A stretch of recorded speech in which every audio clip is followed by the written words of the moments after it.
Reality Check with Craig Price. Oh, right. Sorry. I'm an idiot. 4 minutes in and I'm already wrong. I'm like a monkey. Hello, look at me. Craig, shut up. Hey, I need you guys to do these things. You're like A Beautiful Mind. I'm more like Forrest Gump. So it's another edition of Reality Check with Craig Price. Got Thom Singer on the show to talk publishing, and he's really going to sit down and give us a reality check about publishing because there are a lot of misperceptions about what it takes to get published, what happens during the publishing process, and what happens once your book is published. You know, once you send it out in the world, what happens? You've got to actually take some part of it. A lot of the authors don't understand you actually have to put some more work into it. Once you've written and you've got it done and you've got it to final edit, that is really just the beginning. If you want to sell books, if you want to get books out there, that's really just the beginning. And I have a book, Half a Glass, The Realist Guide, which you can get on Amazon, or you can email me, Craig@SpeakerCraigPrice.com. I'll tell you how you can get it. And for me, it was both an extremely frustrating process, and also it was kind of a hesitant process for me because I really understood where I was in my business. If it was only because of the publisher gave me this wonderful opportunity, it's the only reason I did it. I didn't have a dream to write a book. It wasn't on my bucket list. It wasn't a goal of mine. But the publisher asked me a couple times, and I said, yeah, sure. I'll finally acquiesce and said, yeah, I'll do it. I don't know how we're going to sell it. I don't know how people are going to read it. And I still don't. I'll be honest with you. I still don't know the marketing of it. I still don't understand how the sales are. I still don't understand how it can, as far as the free market goes, the general population, they don't really know who I am. So how does that sell? I do know my clients love it, and my clients do order it, which is a lifesaver, which I really appreciate. I always appreciate when my clients do that. But that was my goal to begin with. So my goal and my publisher goals were not necessarily the same, but yet the opportunity was there. And if you have an opportunity to do so, I would say go for it. Find someone you trust and work with them. And ask around. Ask authors before you start writing. Ask publishers before you start publishing. Get some advice. Don't just do it and hope that the process will deliver you to the Oprah's book club, because that won't happen. But Tom's here to tell us about that. And again, if you have any feedback, questions, comments, you can always email the show, Craig@SpeakerCraigPrice.com. You can go to the website, RealityCheckPodcast.com. And you can actually comment on each individual show on the podcast. So if you like David Newman from a couple weeks back, you can go right to that podcast and leave a comment right for that particular show. Also, you can sign up for the newsletter, which I would love for you to do, because once a month that will come out, and it'll tell you who you've missed, and so you can click right to their show and listen to them, but also gives you a hint of who's coming up in the coming weeks. So without further ado, let's get to the publishing and learn more with Thom Singer.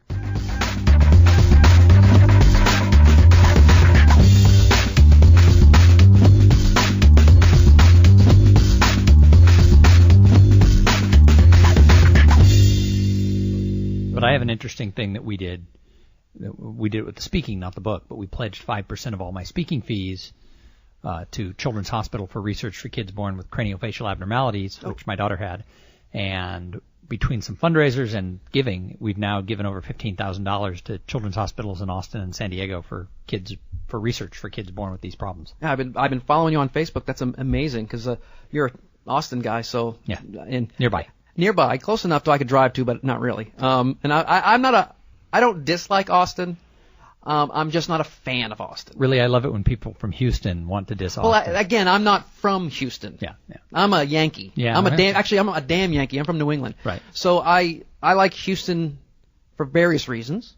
Not everybody likes Houston. The urban sprawl is a big deal for a lot of people. Well, I grew up in Los Angeles, so yeah. Houston has everything that stinks about Los Angeles and nothing that is spectacular about Los Angeles. So right. Well, there's not a lot of celebrities. The Chamber of Commerce will now not hire me after that statement, so don't put that in your podcast. Really? Yeah. I was gonna put it in because this whole part is just great. That the Houston Chamber won't be listening to this. Well, the good news is that actually Houston is a fabulous community that has treated me well over the years. So. And I'm here with Thom Singer, so now that the people of Houston know that you do actually like Houston. I do like Houston. And I don't mind Austin. Like I said, I don't fall in love with it like a lot of people do. Well, you're one of 6 people who live in the state of Texas who don't fall in love with Austin. And there has to be somebody who always goes, contrarian. Well, and that should be you. Well, the fact that I actually like Houston is odd for a lot of people. And I like Houston because it's not Texas. Right. What is it? It's like a city with actual culture and maybe a little bit more education. And it would be more like a city if they had had zoning originally. Yeah, they've got no zoning, which is amazing. I think they do now. No, they got nothing. No, because they tore down the lot across from my condo. It used to be apartment buildings, and they were going to build a huge something. And just left it as a lot. It's the world's most expensive dog park. Yes, absolutely. Because, well, the financing, the economy crashed right at that time. The economy crashed? Yeah, you didn't hear about that? No. We didn't get that in Austin. Oh, you didn't? No. Okay.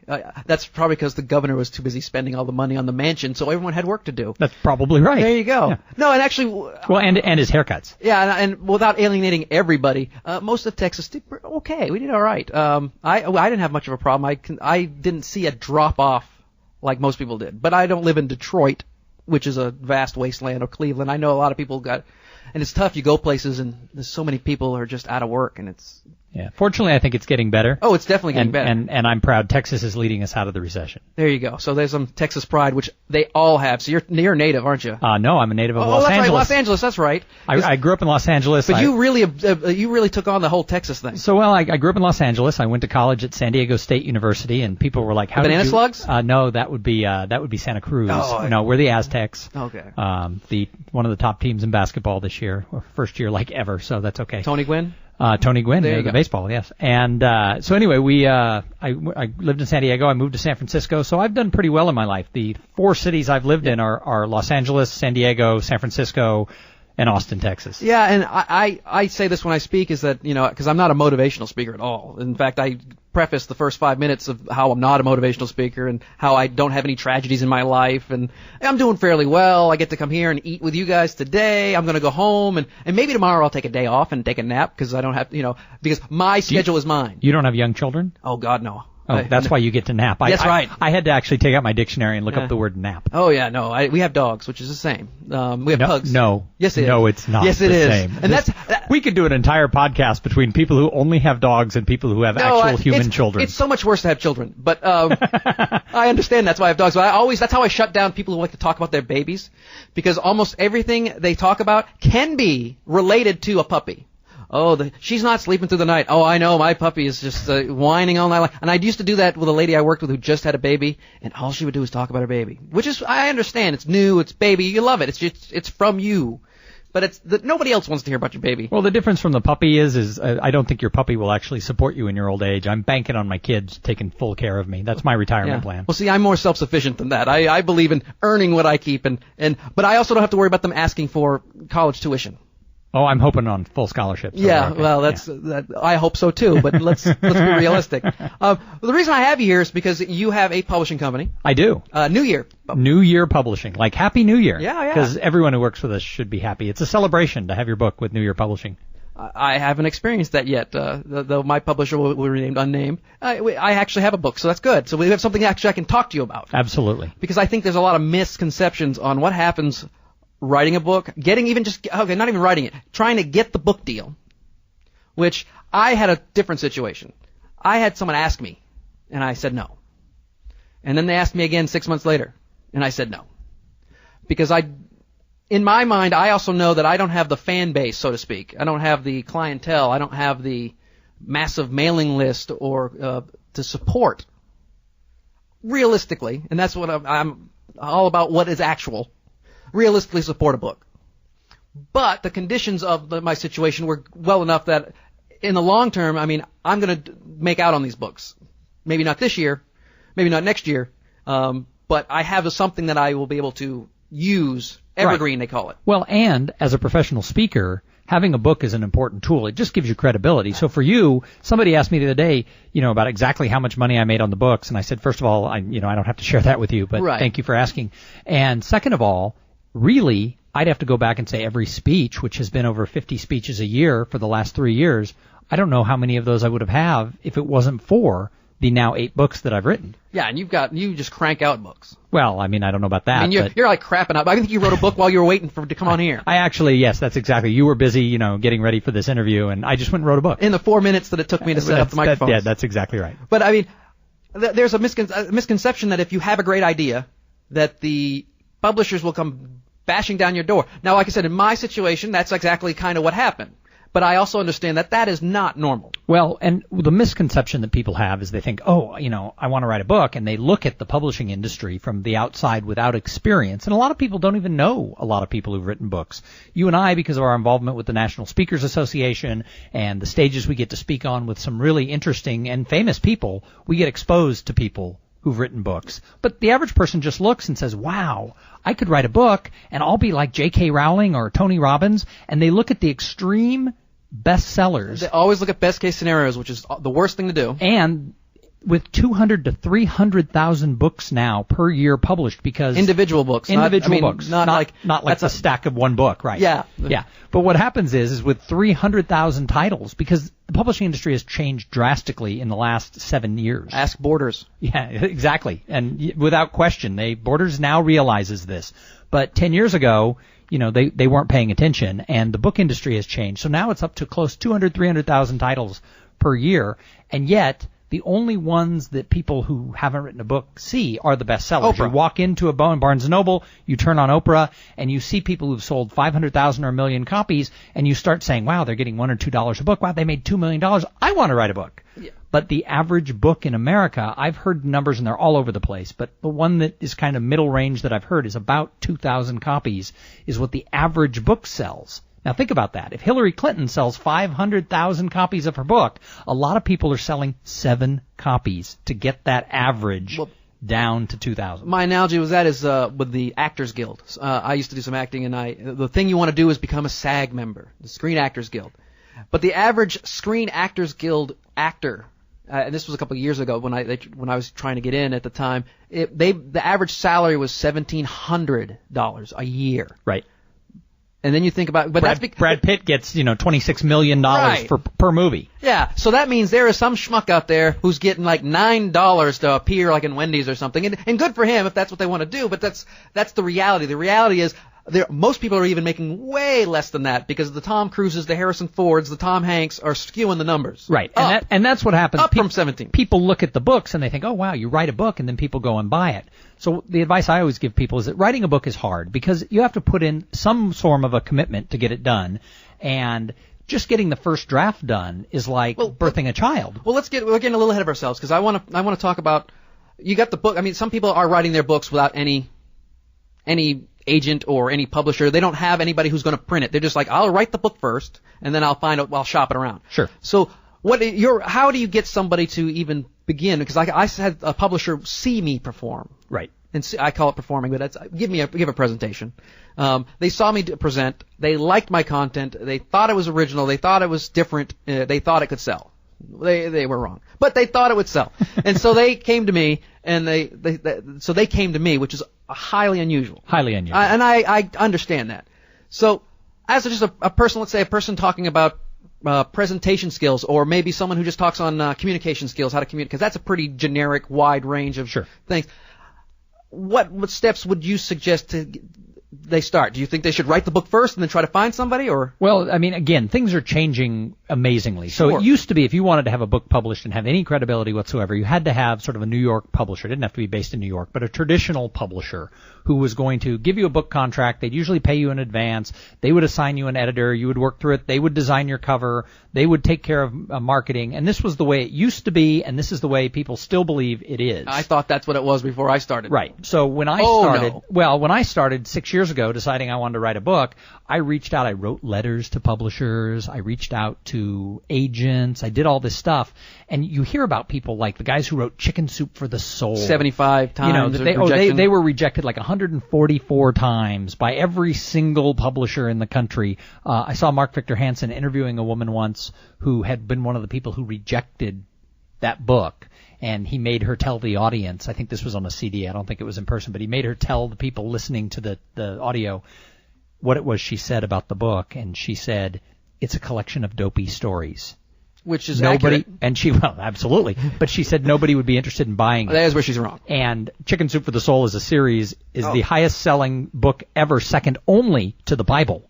And I think they're... Which is full of dopey stories. Well, and they're looking to, surpass that is, I think, their goal before they're Isn't done. that what everybody always wants to do, is surpass that? And it's like, you can't. Right. Well, yeah, I don't know. I mean, Gutenberg started the whole thing, and, Steve Gutenberg? Yeah, Really? absolutely. You didn't know Wow, that? He started man. the whole publishing thing.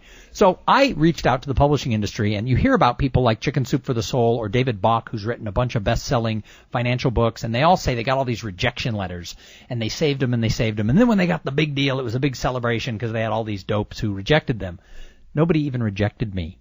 I got a yawn from the publishing industry. I didn't even get rejection letters. No agent would return my call at all. because I was just a guy who wanted to write about the power of business relationships and networking. And this was during the boom days. Now, during the recession, networking has become like the hottest topic that you can write and speak about because all of a sudden people realize in our social media crazier world, that's nice, but the people you know personally are who you help.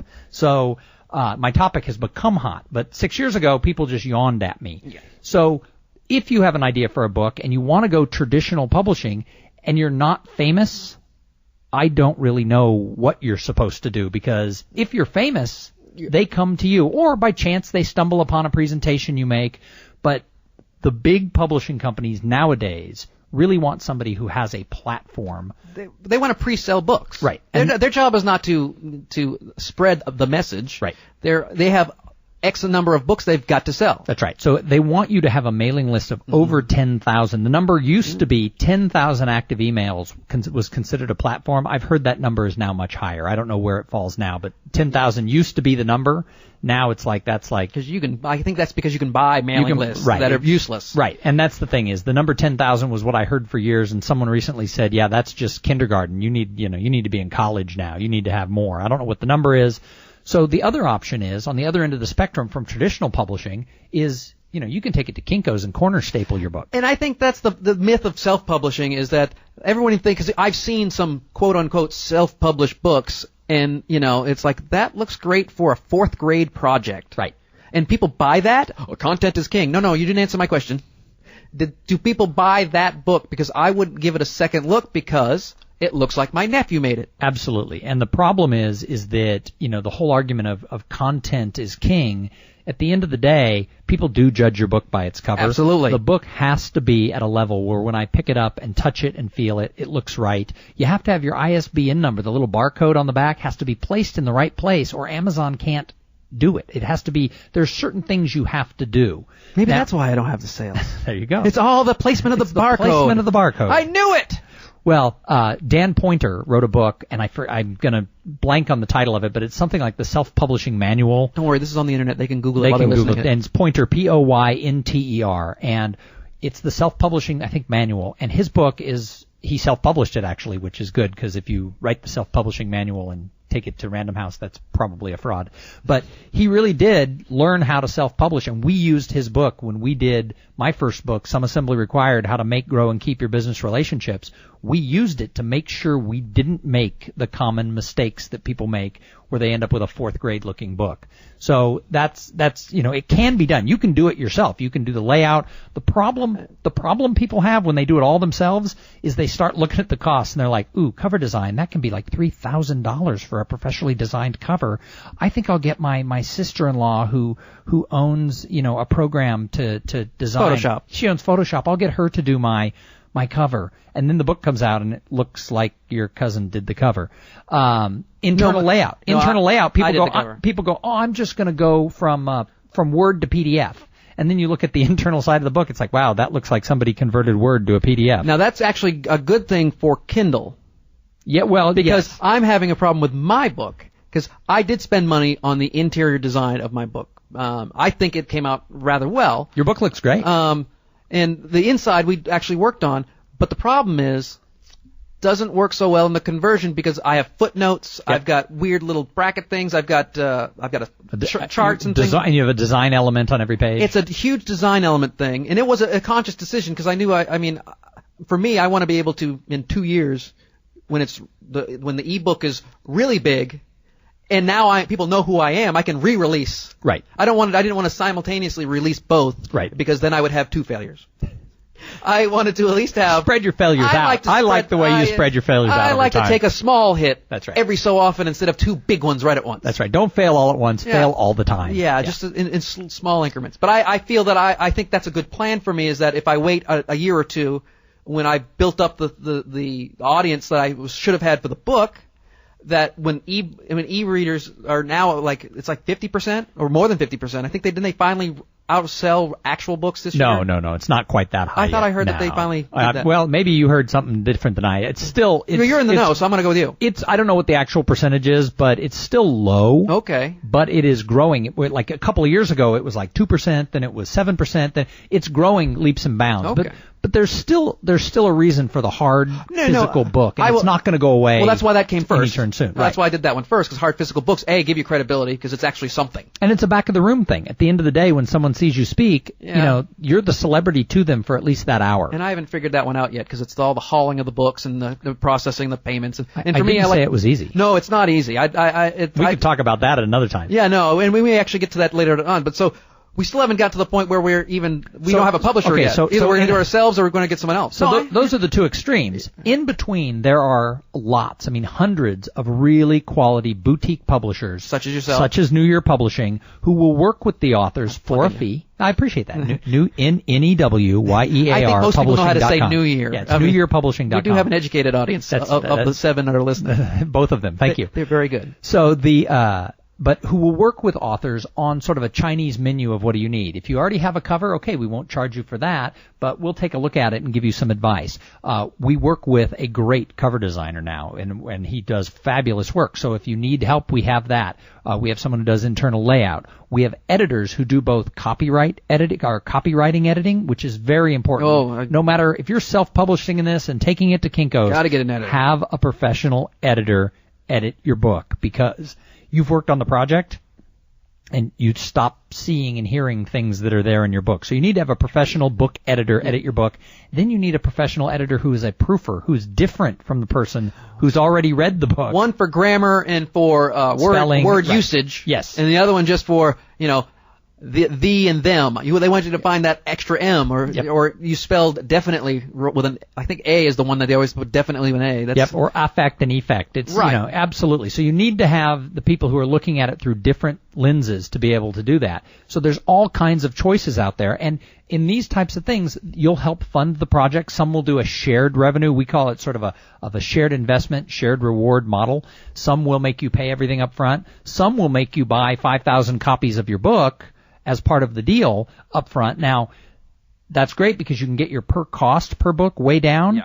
But if you remember, the average book is selling about 2,000 copies. If you're buying 5,000 up front, no matter what an optimist you are, that you could end up with 3,000 copies in your garage. Yeah, but I think speakers, if you're an actual speaker, not a new person who's just starting out, but someone who works on a regular basis and is in front of a regular sized crowd, unlike selling them online or selling them on your website where people are thinking about it, I think the instant reaction of, I just saw this guy, he's awesome, I'm going to go buy his book, is greater. So I do think that buying those books... Sure, because you have a platform and you have an audience. And like I said, when you're a speaker, even if you're not famous, I'm not famous. I think everyone knows who you are here. Well, thank you. I appreciate that. I'm famous to you, which makes me very happy. You're infamous. You know me too well. Yeah. But I'm not famous, but when I speak to an audience for that day, for that 90-minute presentation, I am their superstar. And people will. Like 20% of the people will go to the back of the room, sometimes more, and will buy books. And sometimes they'll buy them in bulk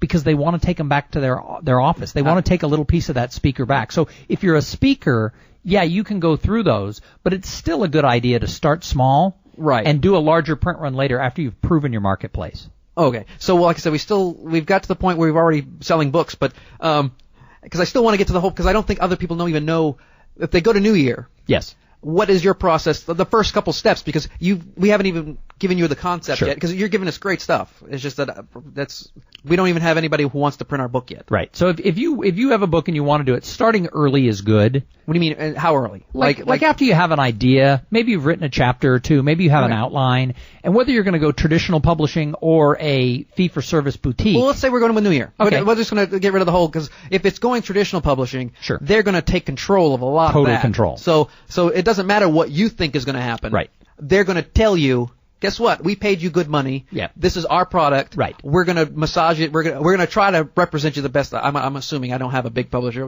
but they're going to try to keep you intact. Yes. But on their terms. Yes. This is what you do is different. Yes. And so what you would do is you can approach a publisher like us anywhere in the process.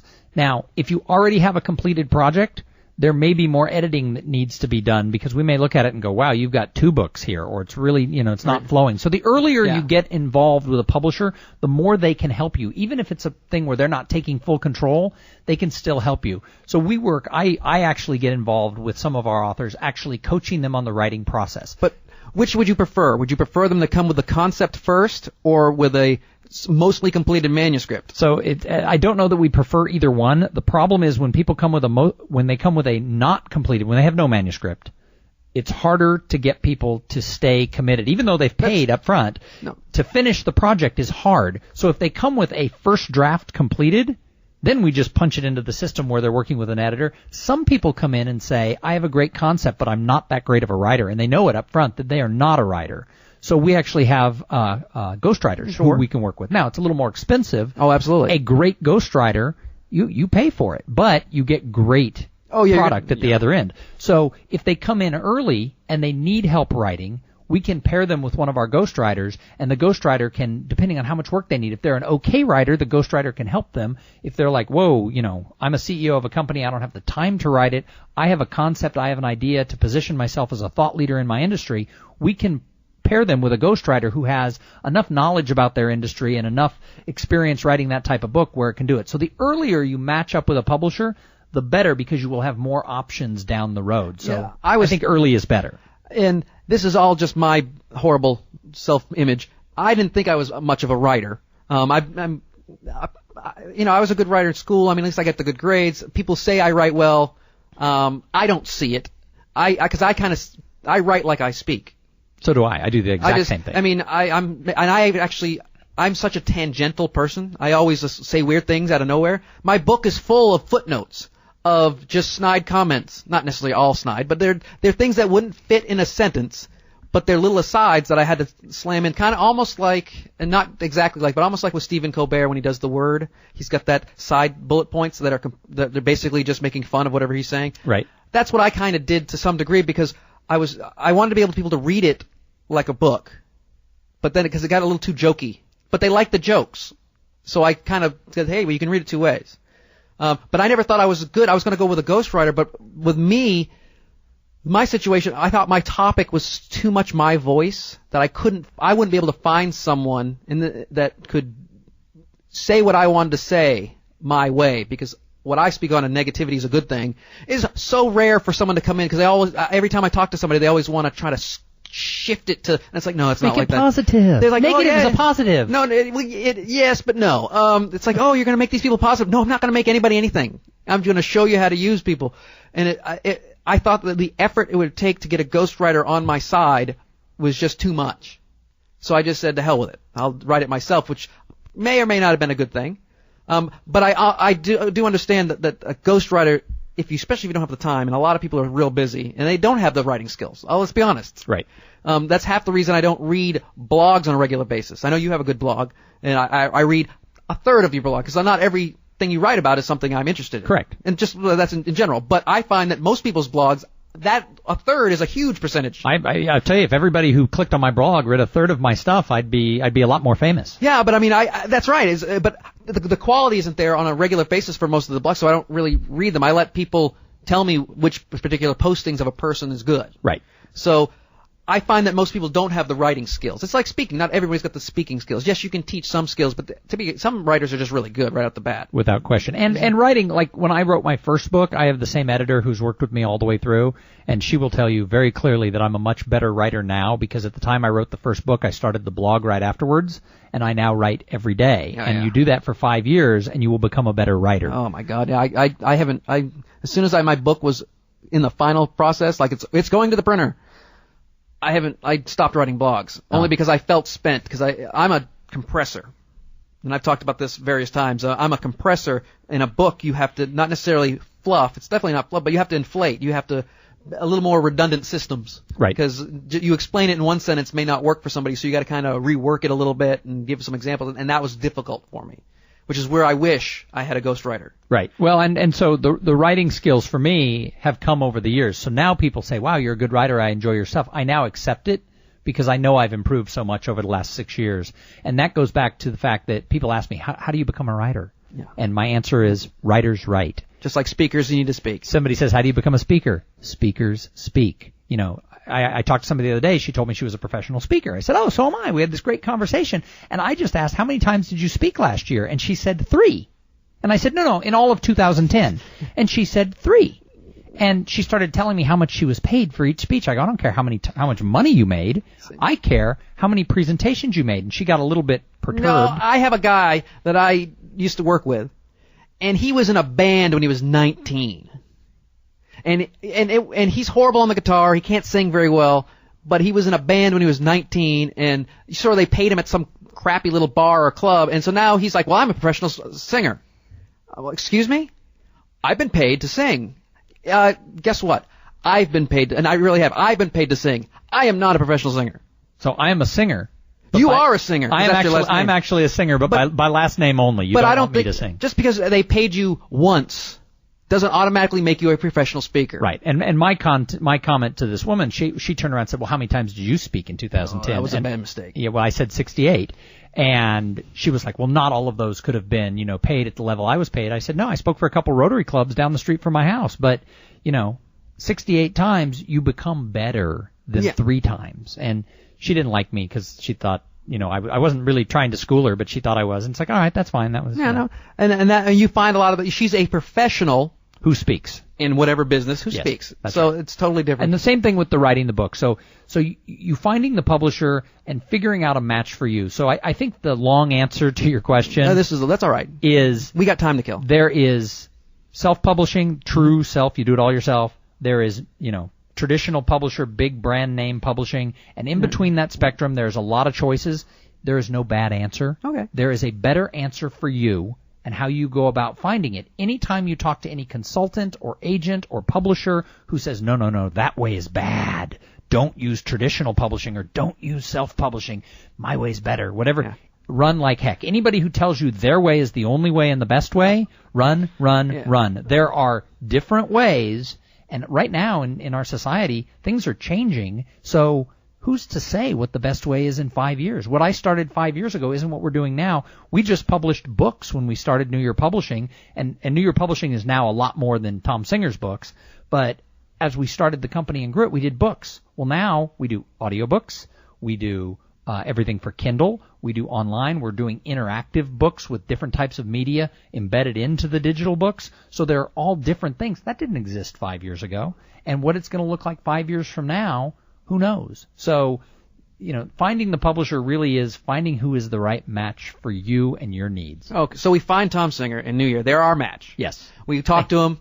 They said, you got good content. You've already got 2 chapters in the hole ready to go. Right. You're not going to ghostwrite. We're going to work with you. You're going to say so. We get the book finished. Mm-hmm. A lot of people think that's it. And this is a huge writer because I think a lot of people really get into book selling and say, all I need to do is write the book. And if I can write the book, Oprah will love it, and then I will be a millionaire. I can't believe how many people still say, when I say, how are you going to promote your book? And not even ones we're working with in our company, but just people I meet who are like, oh, I'm writing a book. And I go, who's publishing it? How are you going to promote it? She goes, well, it's so unique. I'm going to get on Oprah. And of course now my comment is, unique. Well, it's not only unique. How many authors does she have a year? Well, that is unique because like the top 0.5% only get it to go on Oprah. Well, yeah, I mean, it's like I think she only has 2 authors a year or maybe 1 a quarter. And so it's not like Oprah has an author on every day. So she has very few per year on. And the other thing is that Oprah's going off the air at the end of this season. Well, and she's going to have her own network. Well, yeah, but, she's not going to be as big. It's not going to be as big, and it's not going to be any easier to get on her show as an author. Oh, no. Especially if you're not famous. It goes back to this whole thing that if you are already famous, it's a different game publishing your book and promoting your book. If you're not already famous, and I mean famous like you walk down the street and people go, Craig Price, oh my God. I don't even get that when I come home. Your dogs? No, my dogs don't even do that. They're pugs, so that means are asleep half the time. So the fact is that, you know, Oprah's not, if you're not already famous, Oprah's not calling. Right. You've got to have something. And if you're not famous, you have to have had something horrible happen to you, or you have saved, like Sully Sullenberger, who is actually a very great speaker, because I like him because he's very gracious about the whole situation, but he literally became famous overnight for doing something. Because of a Canadian goose. Well, more than one. Well, yeah, that's right. Those damn Canadians. Well, it's always the geese. I blame the Canadians, actually. Oh, well, okay. Well, they have good bacon. Well, it's ham, for God's sakes. But anyways, so now it's the marketing of the book. A lot of people, like I said, they just think that's the way to go, is that it's just going to magically start. And I knew going in that I didn't have the marketing skills. That's why I kept on saying no, is I don't have the marketing skills. I don't know how to market a book. I don't know how to market me. I mean, I'm well aware of what I can do and what I can't do. I also know where my learning curve is. So just because I can't do it now, I talk with too many speakers who I go, I can't do this. Oh, no, yes, you can, Craig. Well, I know I may be able to sooner or later, but at this moment in time, I can't do it. Or I don't know how to do it. And marketing the book was something I didn't know how to do, because I felt like a lot of the times in my marketing, I felt I had very limited audience, real limited audience. It sold really well to everyone who knew me. And I don't mean family, I mean clients and things like that, but my clients aren't going to buy 500 copies. Because a lot of my clients don't have 500 members. Right. Because I speak to a lot of associations and chapters and things like that. And I thought my goal would be my business model I wanted to do, and my publisher kind of disagreed with me because they have a different situation. I thought I would be able to try to pre-sell the books. At a very low cost, which is not necessarily the case. I thought, well, they'd be $3 a book, which is like 50 cents above cost, because it's really cheap if you do it right. You can get books for $2.50, really well done books for like $2, $2.50. Especially go to China or something. Okay, I'll give them, pre-sell it, boom. And that kind of model does work well for speakers, but what about people who are not speakers? Right. Well, and the other thing is that, like you said, being able to sell boxes of books is great. If you have clients, and I do this when I go in and do like sales trainings or company meetings, part of the deal will be, in addition to paying me to come speak, they will buy a book for everybody, and everybody gets excited about that. I love selling books in crates of 100. Nothing makes me happier than when somebody says, Tom, we really enjoyed you. Could we buy 100 copies of your book? Yes, you can. Oh, I get excited when people say, we're going to buy 5 to bring back to my office workers. Yeah, it's like, well, that's exciting too. It is great. I offered anybody in Houston at Christmas time, if they bought more than 2 copies of my book, I will meet them. Right. Wherever in the city and sign the books for them personally. That's great. And I had a bunch of people do that. It was fun. I mean, it's just one of those things that's, 100 books. Oh, God, I would kill my mother. Not really, but I might slap her a little bit for 100 books to be sold at once. Right. Well, and I think my mother did buy 100 of my books. That's good. God love her. I do love my mother. So, but that's the thing is having a way to continue to sell them. The other thing is that you just have to constantly be looking for ways to market books. Somebody gave me the suggestion, and I don't know where it came from, but that somebody they knew created 365 ideas to market a book, and they put them on sticky, little white, 3M sticky pads. Today's what I'm going to do. Right, and they put them all on the wall. And every day when they walked into their office, they would peel one off and do that.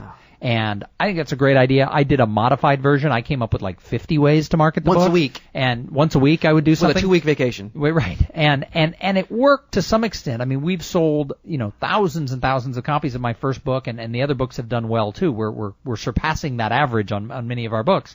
But the point is that the author has to do it. And this is true if you get published by a big publisher. Random House. We'll call them out. Random House. I'm calling you out. They're not going to invest a lot of money in marketing for you, again, if you're not famous. I know someone who they didn't give them an advance. Yep. Which is very common now in this economy. If you're not famous, you're lucky to have them even talking to you. Yeah, that's what they said. Well, you know what? We'll pay to print the books, but, So I talked to a woman who was considering my publishing company, and then there was a traditional publishing company, and she flew to New York, and she came back and said, why would I pay you to help me with my book when they're going to do it? Again, no advance because she wasn't famous, but they're going to do it. And I said, that's great. Good for you. And she said, and they have a marketing department, and they're going to invest all this money in marketing my book. And I asked her, before you sign the contract, call 3 authors who aren't famous in your genre who they've worked with and ask sort of how the experience has worked out. And she was like, okay. She called me in tears because every single one of the authors she talked to said the marketing thing was a ruse. For 2 weeks, the marketing, they're putting out a couple books a week. For 2 weeks, marketing worked on them.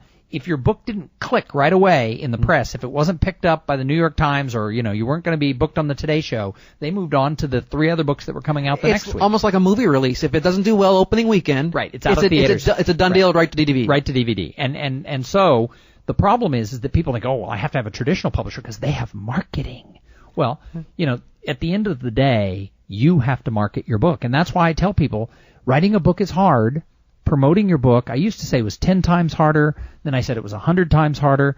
Then I said promoting your book is 1,000 times harder than writing the book was. And now that I'm 5 years into the process and several books, it might be 1,000,000 times harder. Yeah. I mean, promoting the book, if you are not famous, is hard. And it's like, think about it, we talked about movies before, and we talked about, people in the Screen Actors Guild. Why in the world does Brad Pitt get $20-something million a movie when there are a lot of handsome people with really good abs who know how to act who are waiting tables on Sunset Boulevard?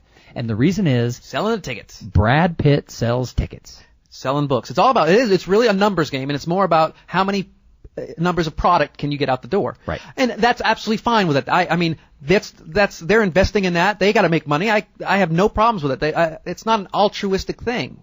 I think a lot of people think that they've got the message that, these people are going to help me help the world. And it's like, no, they're not in the help the world department. They're in the make money department. They're in the sell the books. Yes, they're in the make money. And the traditional business, they used to sell books through bookstores. And so, it was positioning. Like, my brother was very surprised when he found out that when you walk into a bookstore and up on the front table there's a display of some books, that the publishers actually pay Barnes & Noble for positioning of those books. So if you wrote a book, and even if it gets covered in Barnes & Noble, you're on the back shelf in alphabetically filed, spine out. And only maybe 1 or 2 copies. And only 1 or 2 copies. But the people who are turned face out, because it's like spine, face, spine. The people who are face out and the people who are on the tables up front, that real estate has been purchased by the publisher. And they're only putting the ones up there that they think will sell because that's, their job is to move the books. And the bookstores return the books that don't sell. You never get paid. Doesn't matter how many they print. Somebody told me, well, they're going to print 25,000. Great. It makes no difference. And they shred them. And my publisher told me that, well, they're not going to shred my books because I'm going to get those. But he told me up front, and he says, basically what we're going to do is we're going to get the books in as many bookstores as we can and try to fight the returns. Yeah. And so at least I didn't go in blind, but one of the big marketing things that people believe is a boon is the book signing. And I learned I did first off, it's hard to get book signings because if you're not George W. Bush, if you're not Condoleezza Rice, especially when my book came out in October, and so for the Christmas rush I thought, this is going to be great. No, they're so busy doing their regular stuff because of Christmas that they only want the big names. But I thought, well, I'll go in there and I'll be signing books. But the thing is, you don't get that many books. Everywhere I went, we had 20 to 30 books, which is not a lot. No. And thankfully, I had one book signing back home in New Hampshire that sold out. I mean, I had people that I had never seen before, seen in like 30 years. Hometown boy does good. But I actually sold. What really made me feel good wasn't like the 20-something books that relatives came out of the woodwork to get, which I certainly appreciate. It was the 3 or 4 people who had no idea who I was, who I felt like I was the guy at the Sam's Club who's like giving out samples of food, which is like, hey, you want to taste this? Hey, you want? And I hate that. That's the worst kind of sales I could ever do. Just stick me where I'm trying to get people's attention. I mean, except for the stir fry place in the mall. I walk by, they give me that little chicken on a little thing, and all of a sudden I'm in line to buy stir fry. Oh, really? I'm just grabbing one and heading out. I'm like, thanks. Oh, That's a little protein, and off I go. Nope, I go and buy more. No, you're like my wife. You love that kind of. She just takes whatever near the cashier, that impulse buy. Yeah. But the book signing was a real revelation to me because I thought I found out what a book signing is for now. What I thought it would be a great way to sell books, because that's what they tell you. Oh, do as many book signings as you can, which now I really wouldn't do because nobody knows who I am. But that's what it is. It's for like Stephen King to kind of give back to his audience. Because he's going to make a lot of money no matter what. He's there because not many people who appreciate him will ever meet him. Right.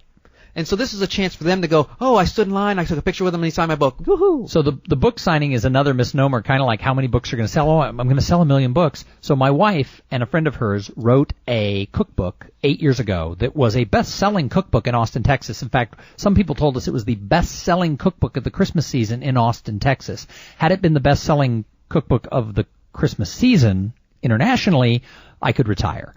But they wrote a book, they self-published it, and they were kind of told by all the big bookstores that, oh, you know, we don't take self-published books and we don't do this. That's exactly what they told me. Thank God I wasn't self-published for that particular reason. Until their book became very popular. They were all over the news. They wrote a cookbook back 8-9 years ago called Mad at Martha, and it was designed because they were mad at all the cooking shows, making entertaining seem hard and like something the elitist. Yeah. And so they wrote a book with 150 easy recipes.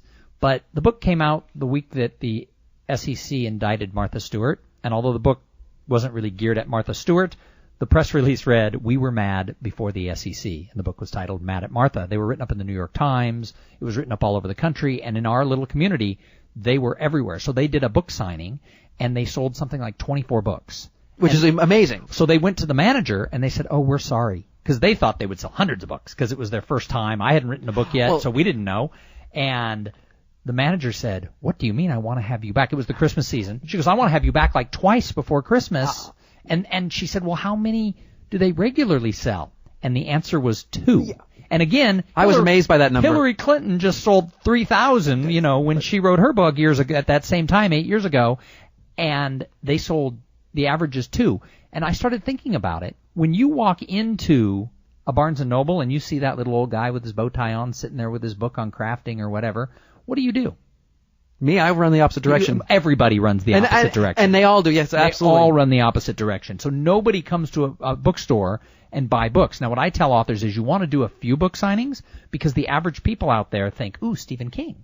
So you get to tell your friends and people on Facebook and stuff that, oh, I had to do a book signing at Barnes & Noble today. And the fact that I did mine back home, it really, I think I spent all my money on the book because now my parents believe I'm a huge author because I had a book signing. I have a nice looking book. I have a good book. They've read it. They like it. I had a book signing that we sold out. And I have a friend who at the last minute dedicated his book to his father, and it was the most touching thing of his father's life. And then his father passed away shortly after that, and he said, wow, everything about the book, you know, becomes more amazing when I know I was able to touch him in that way. But I was amazed when we sold out all the books in New Hampshire, and it's the only Barnes & Nobles in Manchester. I mean, in New Hampshire, in Manchester. And I want to thank them. They were wonderful. They came up to me, and they were shocked because they said local authors who, with their first book and their first book signing, if they sell 2, it's amazing. And we sold 30. Yep. And so, I appreciate the fact that 4 or 5 of those were complete strangers. So it's like, that was what I was worried about. I knew the base was coming. But I think that is a big misunderstanding about how book signings really work. And we've only got a few minutes left, and I want to thank you for your time, but I know you have something that you really care about, and I want to give you a couple minutes to explain. We talked a little bit out front, without any context. I want to give you a shot to talk about this charity. So one of the things that we did is, and we do this with my speaking fees, not so much the books, although New Year Publishing does do it with a small percentage of all our book sales, is we have connected our sales directly to giving to a charity. My big cause is that you do not have to be rich to impact a charity, and so I try to teach people sort of along the side of what I teach in my presentations and my training, that you don't have to be a millionaire to really have an impact. And I try to teach charities not just to chase the rich people. And so what we do is, for my speaking business, we take 5% of all speeches, fees that come to me after speakers bureaus and everything. 5% of what we get, we give to 2 endowments, one at Children's Hospital, Dell Children's in Austin, and one at Rady Children's in San Diego, for research for children born with cranio-facial abnormalities. My daughter was born with a condition called sagittal synostosis. At the time, we didn't have a hospital or great doctors in Austin. We had to travel around the country. They're in Houston. So yeah, there were great doctors in it. You're absolutely right. And Houston is fabulous. And one of the reasons why is the medical center. The doctor we decided on was at Children's Hospital of San Diego, and that's where Kate was operated on. So now we give money to what we call the Kate Singer Endowment for craniofacial surgery and research. And sometimes we do little fundraisers on Facebook for them. You just recently did that. We did. In February. In February of 2011, we raised $3,000. It was our fourth year doing and that. I think you hit your mark, In 8 because days. 3,000 was not your mark. It's well over that, I believe. Well, 3,000 was the mark. Oh, was it? I And- thought you hit the mark like within 8 days, and then you still got the whole month of February to go. Right, we still had February to go, but we hit that $3,000 mark right away. So, but people who read my blog and we know on Facebook, we just said, hey, this is a good cause. We also, like I said, give the money to those 2 hospitals solely because if I wait till I earn $1 million over several years in speaking fees, I won't have $50,000 lying around that I could write a check to Children's Hospital because I would have spent it on, grande non-fat vanilla lattes at Starbucks. But by writing little teeny checks along the way, I get paid several thousand, I write a check for a couple hundred. Boom, boom, boom, back and forth. All of a sudden, that adds up to be tens of thousands of dollars. That's really important. So I try to talk to people who do write a book is maybe you will have one of those ones that gets you on Oprah. It might happen. So before you even know that that's going to happen, say I'm going to take 1% or 2% or 5% and I'm going to tie it to a charity, and over that long tail of 10 years of promoting your book and books, because the other thing we didn't get to is one book is nice, you have to have multiple products. Well, we'll have you back for that later on. But where these 2 particular charities, I want to make sure we publicize them. Where can we go to donate for that? So the information is actually on without hiring you to speak. Right. No, that's you could hire me. Yeah, but hire me to come into your company and speak, and I'll give money directly to them. No offense, it's a little more cost effective. Go direct. Go direct. You can send a check directly to the foundation. The Dell Children's Medical Foundation or the Rady Children's Medical Foundation in either Austin or San Diego, respectively. And all you have to do is just put in the thing, the Kate Singer Endowment. And if you go to my website at ThomSinger.com, there's a button called Giving Back where we talk about that. If somebody really said, that is a great cause, I want to support it, and they can't figure out how, they could send me an email, and I'll put them in touch with the people who at both hospitals. And I've had people do that. I've had people say, wow, that's a wonderful thing. I'd like to donate $10 or $1,000, and they appreciate it, and it really does go to help kids with any type of cranio-facial abnormalities that goes from skull issues like my daughter had all the way to things like soft tissue cleft palate. And it's a cause that doesn't get a lot of attention, and they need money for the research to help these kids. Well, this little show isn't nearly as worthy as your charity, but you definitely gave back today, and I certainly appreciate it, Thom. Craig, thank you so much. This was fun. I want to thank Thom for taking time out of his busy schedule to be on the show. He's not only a publisher, but he's also a great networking guy, so I hope to have him back soon to talk about networking. Again, if you have any questions, comments, Craig at SpeakerCraigPrice.com. Go to RealityCheckPodcast.com. Sign up for the newsletter. Sign up for iTunes. Make sure you tell all your friends. We're on Reality Check Pod on Twitter. We're everywhere. See you next week.